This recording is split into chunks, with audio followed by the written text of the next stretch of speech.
It's another time with you on Insight, and as usual, Omini Oden is the name, and Elizabeth Omori. On Insight today, we shall be looking at, now that the induction retreat has been held and ministers sworn in to various portfolios, and what is expected of them from change matter to next level agenda.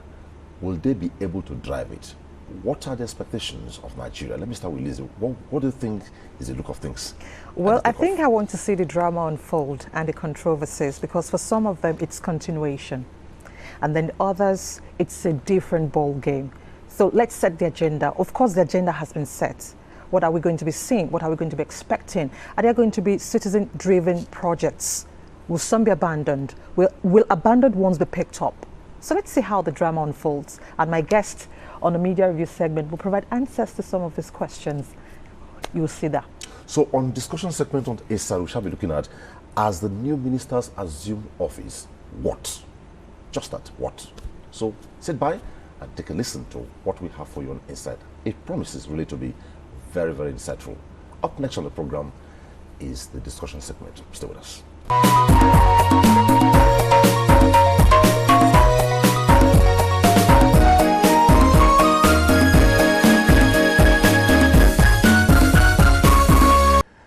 The present administration took off from a change matter and now transmuted into what is called next level agenda. How well will this next level agenda go?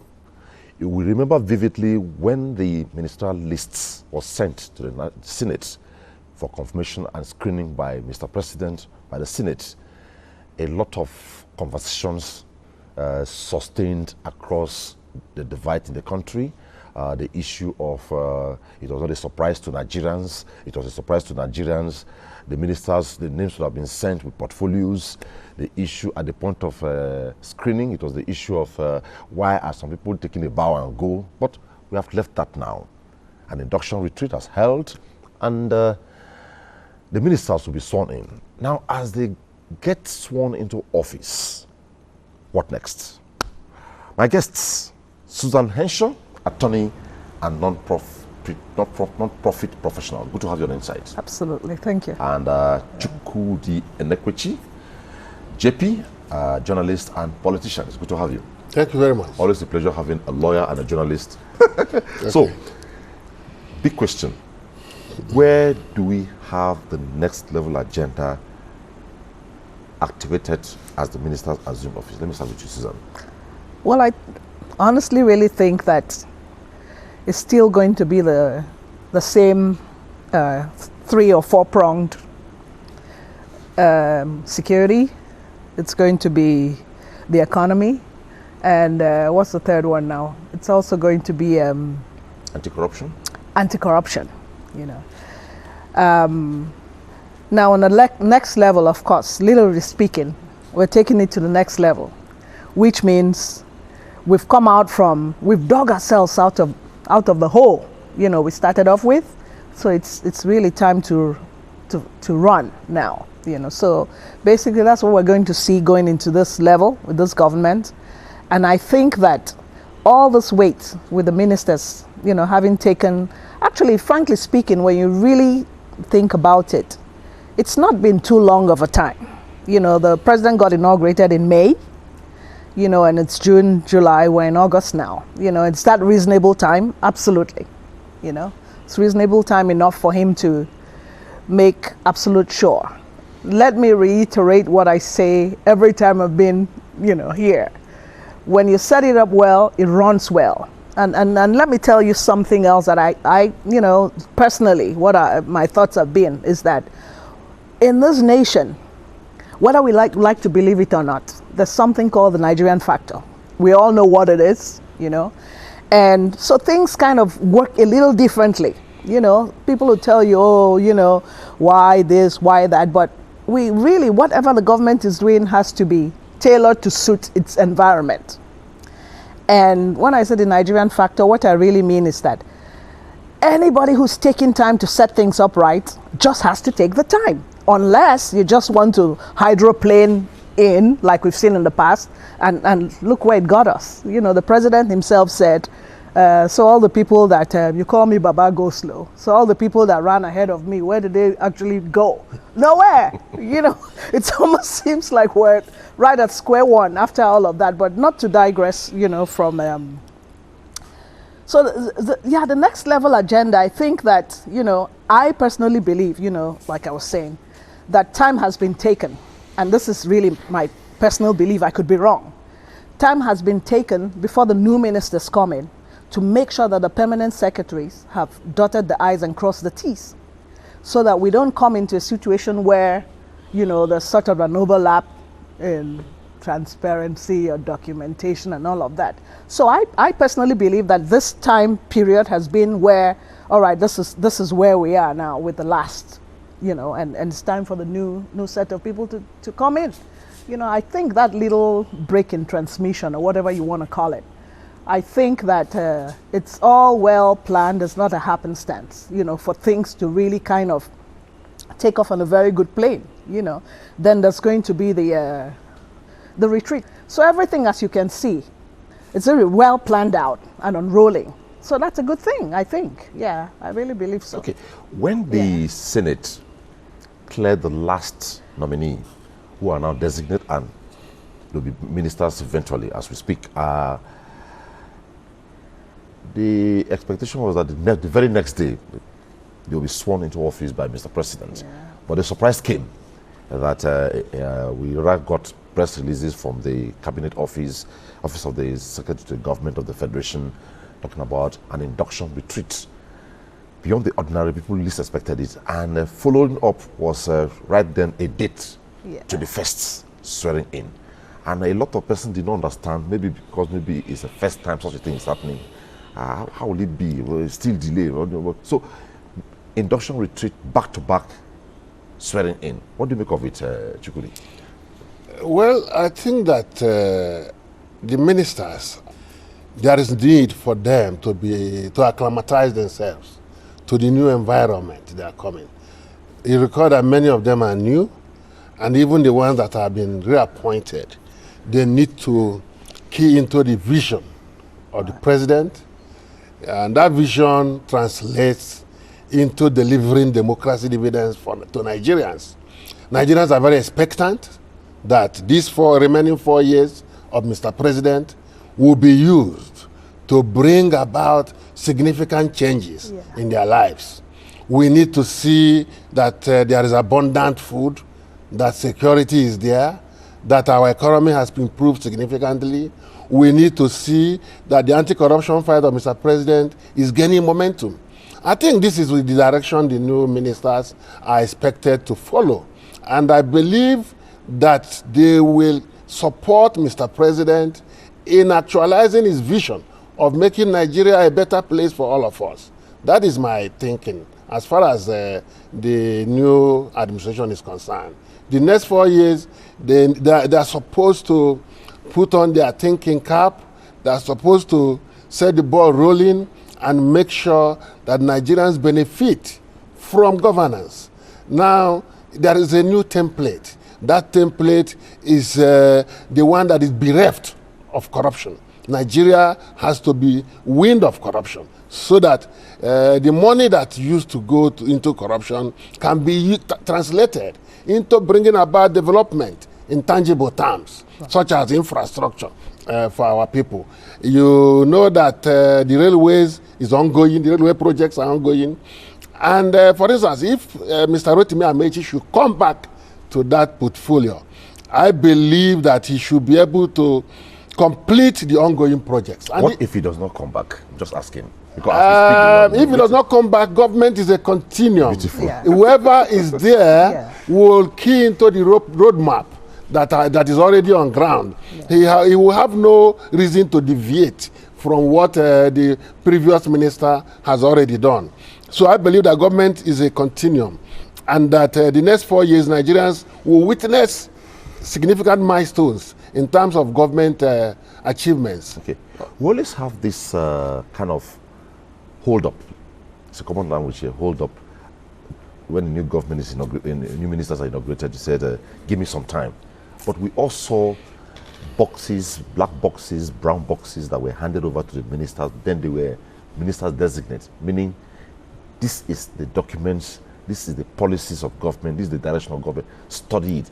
Would they have any excuse assuming office to their various ministries and saying, give me some time?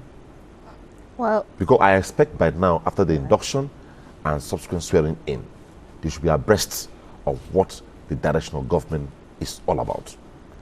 I'm personally optimistic that they're going to hit the ground running, you know. Now, if you really look at, you know, who the ministers, I think we have 14 of them returning, and then 27 or so new ones. Now, the new ones, if you really look and see, you know, like Sharonika Zo and so on, they've already keyed in for the most part.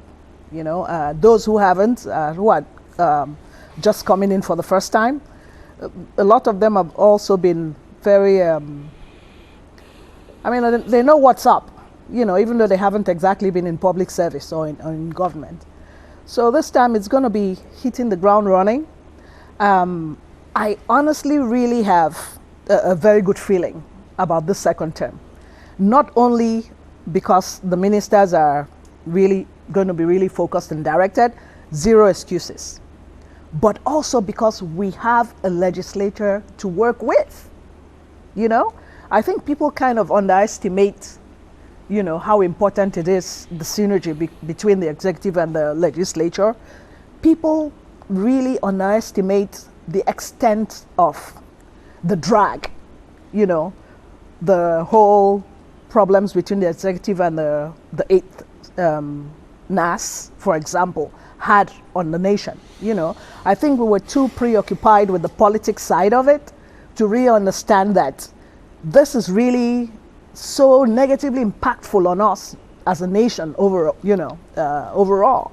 So now that we have that, the NAS has been very categorical, the ninth NAS, in saying that we're not a rubber stamp, we're not at all going to be a rubber stamp legislature.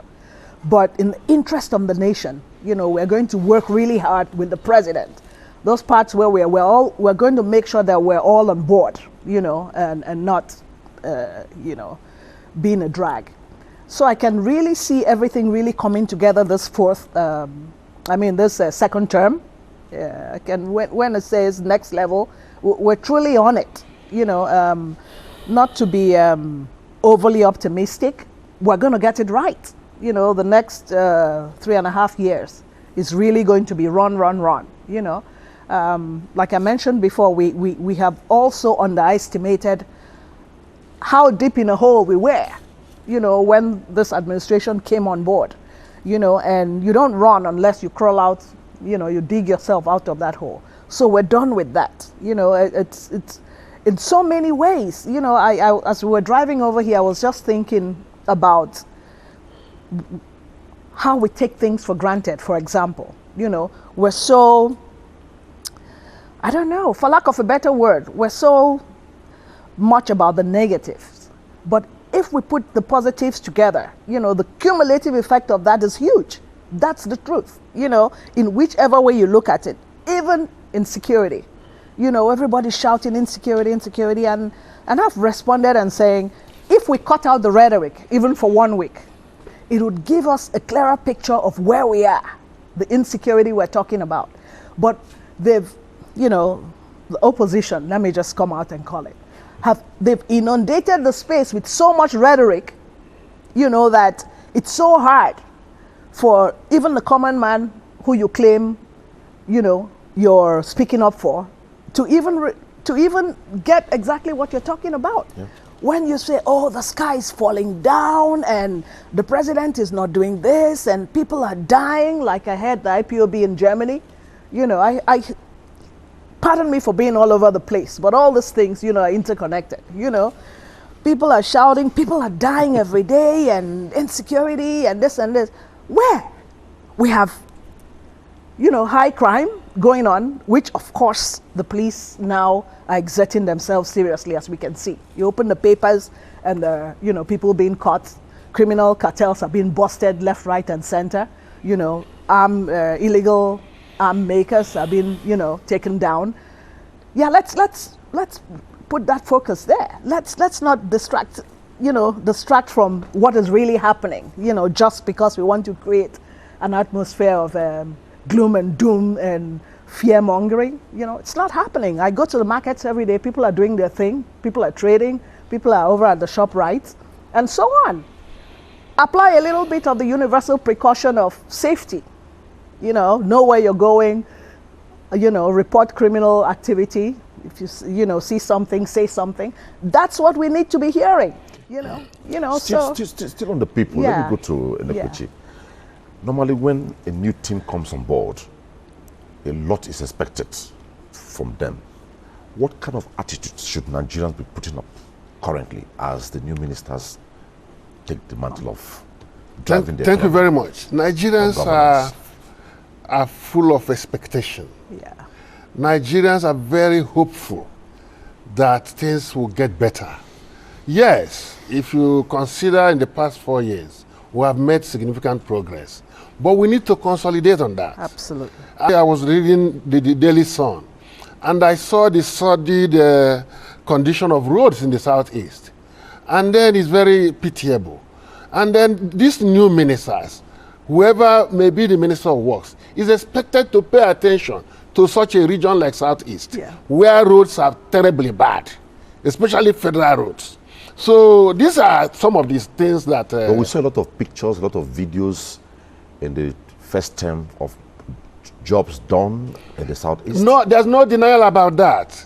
I have been to the Southeast myself, and I looked at the Enugu-Port Harcourt Road. The work is ongoing. The Niger Bridge is ongoing under this administration.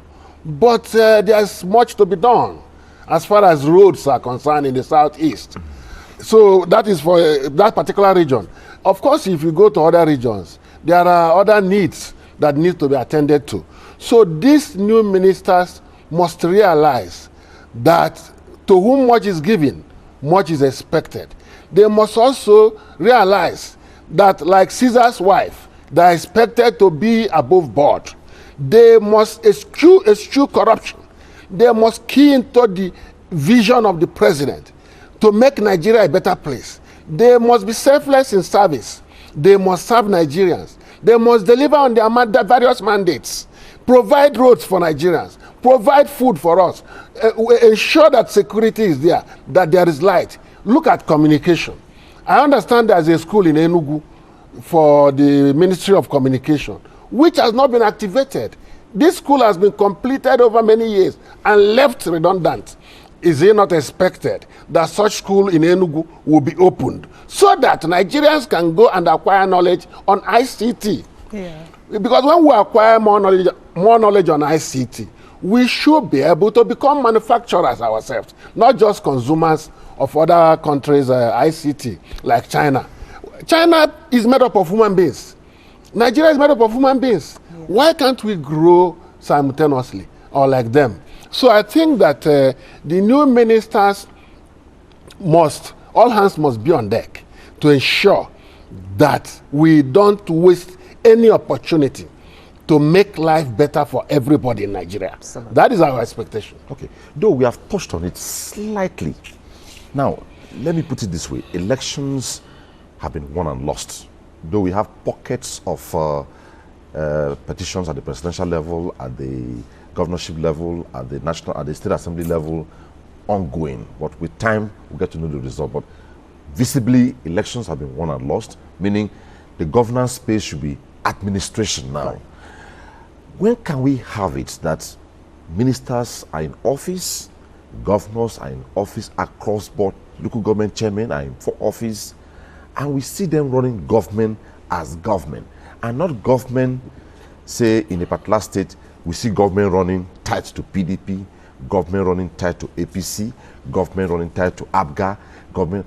When can we see that we see governance running as in public governance running for governance? Even when opposition is trying to call attention, because any democratic government must give space to opposition. Right. You're being virile, not partisan in your opposition. Right. When can we have that? I think that in the past 4 years, you know, we've seen, especially on the governorship level, we've seen a lot of governors, you know, and it's become increasingly better, key into the federal government, you know, regardless of the fact that, let's say, the PDP governors, we have to give them some credit, you know, that as far as keying in a little bit, the only time we kind of saw them kind of do the whole politics, partisan politics thing was, of course, during the active election cycle. But we have to give them credit that most of them, and it's gotten much better. Zamfara State, the PDP governor there, you know, there's a PDP governor in Bauchi. Even from the south and the southeast, you know, the governors have, let me give you an example. Governors in the southeast actually came together, and that honestly really made me very proud of the leadership that came out of the southeast. Came together during the whole Ruger, you know, problems, and made categorically clear, we don't want any persons seizing this as an opportunity to cause trouble. We want to assure, you know, everybody that we're on board, you know, with the federal government on improving, you know, livestock and everything. We have our plan, and we'll unroll our plan. We have no land, you know, to volunteer to the federal government to set up Ruger, but we have other things in the works which we'd like to, you know, arrange and put forward, you know, and that was quite impressive, to be honest, you know. So with this new term, or this next level we are on, because that precedent has been set, you know, like I said again, you know, credit to PDP for not being, forget about the ones that are on the social media all the time antagonizing and releasing statements and all that, but substantively, you know, there's a lot of key in, you know, less politics and more action, you know. Same thing, you know, with the local government. Thank goodness for what the president has done, you know, which, even though we're still shouting about, what do I call it now? The legality. The legality, but autonomy.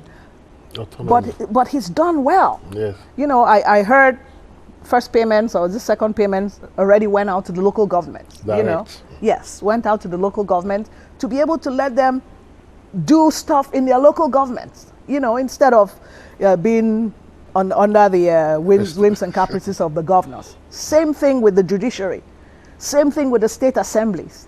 So huge things are happening. Yes. You know, the foundations that are being laid are humongous. You know, I'm very optimistic about them. You know, politics aside, Okay. you know, yeah. You're a journalist before being a politician. Of course. And knowing fully well the role of the media. Most of the times you are on a program and people want to blame the media for not giving direction. Because no matter how bad it goes, it's expected that we use agenda setting strategy to give direction and call those on the saddle of governance to order. So what role should the media be playing now? Thank you very much. First of all, I'm not just a journalist, but I study mass communication. That's why I say a journalist will be a politician. So that being the case, it presupposes that I'm an expert. Absolutely. So what I'm trying to say in effect is that the media is supposed to play the role of communication development. Communication for national development. In other words, when you communicate, you have to help the government to realize its objectives for the betterment of society. It's not every time that you have to embark on complete or total criticism of what government is doing. No government is faultless. Every government has its own drawbacks. But yet, the media should be objectively critical. But at the same time, communicate in a way that the nation will not atrophy, that the nation will continue to grow, and that development that government is bringing about is really reflecting in the lives of the people. It is the role of the media. The role of the media is not supposed to be destructive. It's supposed to be complement, as the fourth estate of the realm, complement the work of the first, second, and third tiers of government. That is executive, legislature, and judiciary. So the media should be able to crystallize and show direction on where the country must go. Of course, in some circumstances, if the government is making some mistakes, the media can point them out, such mistakes out. But that's where it stops. But the media cannot join in bringing about any kind of destructive tendency in the system, because the media is very powerful. Communication is very powerful. The messages you release are very powerful. Okay, there came a time when ministers are appointed, and as they are engaging with various departments, various units, various directors, we used to hear then that towards one of the days, the directors come together and they take the minister, show him a structure, this for you, just you're just starting. And now that leads me to the question, the role of technocrats in the public governance process. I know very well, for when we talk about anti-corruption, for a minister to successfully take away money or misappropriate money in a ministry or an agency, it takes the collusion and cooperation and acceptance by technocrats for that to happen. So what role should the technocrats, because they are the people who are like the back end of the ministers, what role should the technocrats be playing? Well, that question is a little sensitive. Absolutely. Actually, because there's been this whole debate in the public sphere. Because why is this? Who drives Yeah. the ministry? Yeah. The permanent secretaries, Yeah. the directors, the assistant directors, all that. If they don't coordinate well and guide properly, Yeah. that leads to a lot of problems. Yeah, I think So what role should they be playing now? I think that word or that phrase, technocrat, has become, I don't know, Overused. overused. You know, it's, Will you say civil servants? yeah, I think that civil servants, you know, everybody who is in public service has a part to play, you know, in making sure that things go successfully. Now, unfortunately, the very people who are in charge, because there's the president, there's the ministers, you know, say in every MDA, I mean in every department and all that.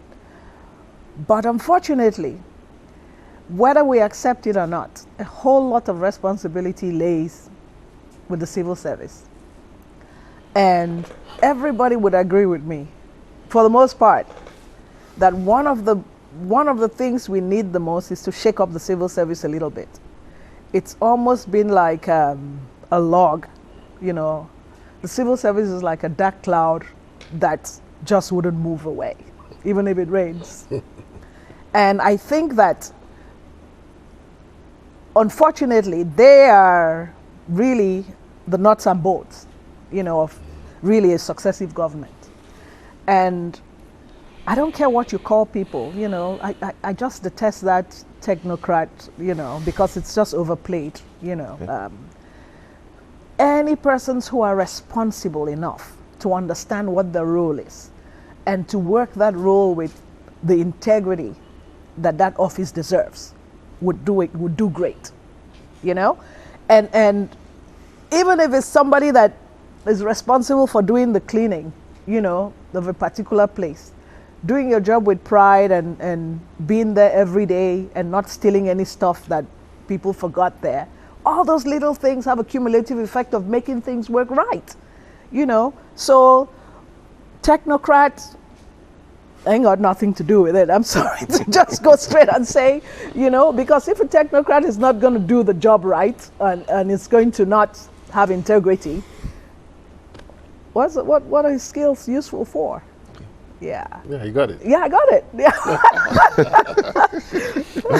Okay, Yeah. There's no going back on this. Yes. Whether we like it or not, the train has taken off. Yeah. And you just need to catch up with the speed. The next level agenda has to be driven. Well, something came up recently, and I leave that to the two of you. A couple of bills have been signed into law while the ministers have not taken over yet. And we expect that now that they are going to resume their various ministries and whatever agencies they are assigned them, they are going to ensure that these bills that have been signed to law will be driven to the later. One of the very last before now is the correctional services that have been signed into law. Those some people are arguing that it would have been reformation services. Well, that is for another day, not for today. Yeah. You have the one that tends to give some space and greater ambience and sense of belonging to engineers in the country, whereby, except we don't have expertise in that area, then you can think of going elsewhere. Yeah. So in the area of driving new bills that have been signed by Mr. President into law, even the ones people thought he would not sign arising from typographical errors by the 8th National Assembly, he signed them because governance is a continuum. Yeah. So how will we drive the process given all what he has done within this period? Let me take on Enekwechi on that. Well, you see, it is the responsibility of these ministers to, like I said earlier, crystallize the vision of Mr. President and to also enunciate policies that can actually make their work or the work of the federal government impact on Nigerians. Now, their responsibility will be to implement whatever bills that have been signed into law. For instance, the prison reform bill, which has translated Nigerian prison service to the correctional center services. The new Minister of Interior is expected to hit the ground running and ensure that all necessary measures are taken to bring about the successful implementation of that particular bill, that law. I know that in the United States, there is what they call parole. One of the ingredients of this particular law is that those that have been on the hangman's noose over the years may not after all be killed because they may have opportunity of returning back to the High Court for the court to vacate their death sentence and perhaps reduce it to life imprisonment or whatever the court may decide. So it's actually a very good one. The prison reform bill has come at a very good time, and the new minister should actually have it as his first priority. Then even the Engineers Registration Act, which gives priority to local indigenous engineers, which the president also signed into law. That law itself is very, very significant. It's very good because it will give priority to Nigerian engineers first before expatriates are being recruited into the system. So because we had a situation where companies from other countries used to import even technicians and give them the paraphernalia of engineers, whereas we have qualified engineers in this country that are redundant. So the president, you see, is taking decisions, taking measures that will actually impact directly on Nigerians and make life more abundant.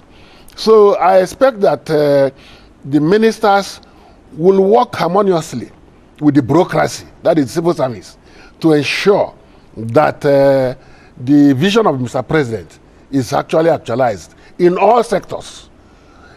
Whatever you're doing in your own sector impacts on the security of Nigeria. If there is abundant food, there will be less crime.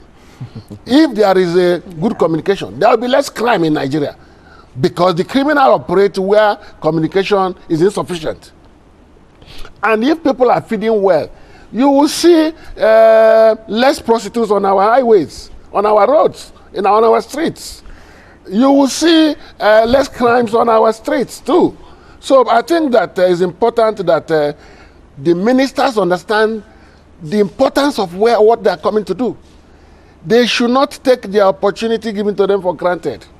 They should realize that Nigerians are anxiously waiting for them to come and deliver on their various mandates. Yeah. They should realize that a lot of people are hurting in terms of hunger, in terms of lack of jobs. And therefore, all efforts must be geared towards providing jobs for Nigerians, towards taking those decisions that will ensure that our educational system is more robust and standardized and can deliver on the expectations of job creators. One area people have not really taken serious, but I remember vividly a session at the Nigeria State Services Institute, the National Institute of Security Studies. A former governor of Borno State said it was time Nigeria took demography seriously. That if we don't take demography seriously, it will become a problem. That demography is good, it's also bad if you don't manage it well. Now, people and government relationship. When I say people here, people, those who are governed and those who are in government driving the process, linking to what happened in Germany with the former Deputy Senate President. Government has reacted, government has condemned it, government has said that the government of Germany must do something about it to take perpetrators to book. What advice do you have for Nigerians, both those in government and the people, so we don't lose track of all this? I think that I'm going to try as much as possible not to, delve into what everybody already knows. That those problems just didn't happen. They started from somewhere. But I'm going to take this from a different angle, which is that we have come to a place where we just do not understand what it means to be a citizen. That in spite of, you can disparage your government, you can disagree with it, but you have a responsibility to love your country. There's no compromise about that. And in fact, we can see, for example, the United States. People get into trouble when they burn the flag, not even from the government, but from ordinary citizens. One kid got knocked down because when the national anthem was playing, he had a hat on. Now, that might be an extreme situation, but America understands citizenship, And we have to get to where we inform, educate, inculcate into our minds, and the ordinary man on the street needs to understand that irrespective of what government comes in, whether it's APC, PDP, or ABGA, whatever else, or ABGA, you need, the one constant that needs to be there is love for country. It should be uncompromising. I know that we get very cynical about the fact that, the government doesn't do this for us, what do we get, what do we not? In spite of that, that doesn't take away the responsibility of loving your country. And what played out in Germany, where a senator of this country it wasn't even the fact that he was heckled, but they got physical. They yanked him, they tore his shirt. That's the ex-deputy Senate president, for crying out loud. And here's the big picture. And still a serving senator. And here's the big picture. The entire world would never regard you. When they watch, they think you're a banana republic when things like that happen, in the international sphere. Very embarrassing to this nation. It's a huge embarrassment. Regardless, I have my reservations about the fact that whether we like it or not, we condone and we enable a lot of illegality from dissidents, from all kinds of criminals, and that has to, if this is not an example, I don't know what is. Unfortunately, this same senator, when he was in the Senate as deputy, Senate president, he claims he traveled to the East. He took a delegation to the East to calm nerves when Nnamdi Kanu, was acting up in the East that time, But that was a wrong move.